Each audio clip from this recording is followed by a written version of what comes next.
And welcome to the Second Networks Virtual Assembly 2025.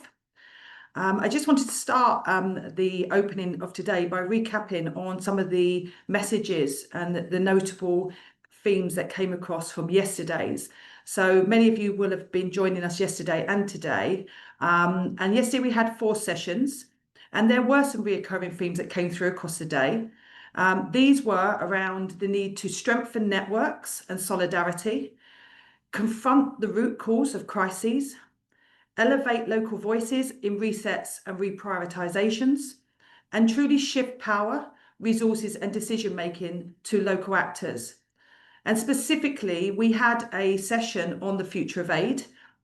We explored 4 themes there for possible futures for aid and reflected on innovation, mindset shifts, organisations' needs, and we see participants saw financing and resilience building as the key areas where innovation is needed most. And a crucial finding was to build strong alliances and partnerships to be able to take action forward, and the ever-growing need for that. The second session of the day was around reframing aid and through local and regional perspectives. And we heard that a meaningful humanitarian reset must be driven by local leadership, shifting power, shifting resources and influence closer to those on the front lines. We discussed genuine risk sharing, valuing local expertise and building partnerships based on mutual respect. And we also heard potential funding sources beyond the usual institution that might be crucial in keeping the humanitarian sector going. And a quote from that session was that we should move from capacity building to perspective building. So a very insightful thought there. The third session of the day yesterday was a reflection and a spotlight on our Solidarity Fund, which many members had accessed earlier this year. And we heard from some members around how the Solidarity Fund had really helped them to keep their life-saving work going during those funding cuts. And it was also a reminder to us all that we need new operating models to stay resilient and shrink in a shrinking aid landscape. Sorry about that. The final session of the day was a spotlight again on a network approach to accountability. And we saw how locally led and peer-led approaches like the Hub Health Check Committee keep accountability close to communities and embody the network of networks models. Hubs discuss bottom-up accountability that builds trust, strengthens partnerships, improves responses, and ensures communities stay at the centre of humanitarian action. Yesterday, the day was topped and tailed by our CEO, Christina Bennett, and our board chair, Sanj Srikanthan, who set the scene around what the sector is facing and the challenges that lie ahead. And then Lucy Puentes, our Director of Network of Funds, and our trustee, Jamshad Farid, summarised at the end of the day what we'd heard and what we had learned across the day. I have been really fortunate actually in the past year to spend some time with our hubs. And most recently, in fact, just last week, I was almost in the DRC, just a kilometre across the border in Rwanda.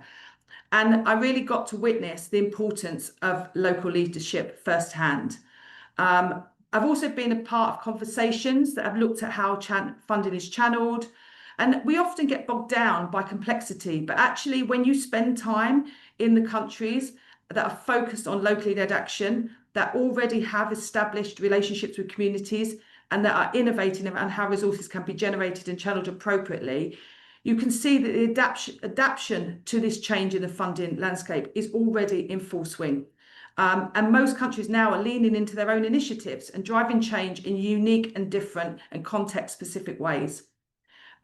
Start Bangladesh already has a Start Fund, but they have just received government approval to launch an MFI pooled fund, which will be tested in the coming months.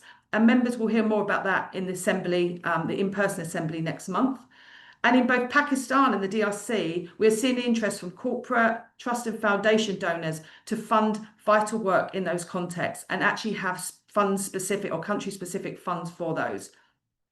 I believe the infrastructure that we've got of INGOs, local and national NGOs and other business groups all working together is already demonstrating that this is the right model to move systems forward. and make changes that are vital to the delivery of humanitarian aid, albeit through our new improved mechanisms like early action and anticipatory action. Financial sustainability is tough, and we have really had to focus heavily on that in this year. But it's tough all around. But we're now seeing models evolving that demonstrate that we need to focus on the right use of funds. We need to be more deliberate in what we do. We need to be more efficient. And that will lead us into more lean, streamlined, and efficient aid being delivered to those that need it the most, while we are forced to change practice to make it work. And as a CFO, that feels like something that is positive in terms of making sure that the money we have available to us is used well, and we are making the best use of those funds. So on to today. What's in store today? So firstly, we have a session following this on African philanthropy and private sector partnerships for humanitarian action.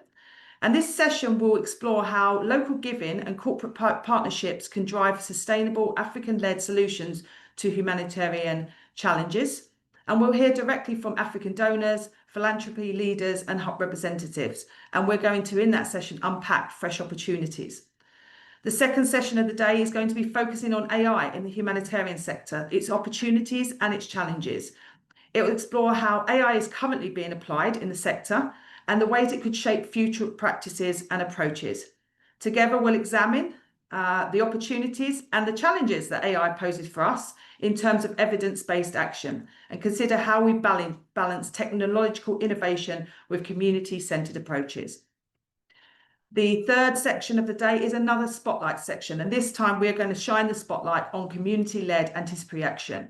And we'll explore lessons from existing community-led anticipatory action projects and discuss how donors, NGOs, local national NGOs can all collaborate to make AA more effective, inclusive, and sustainable.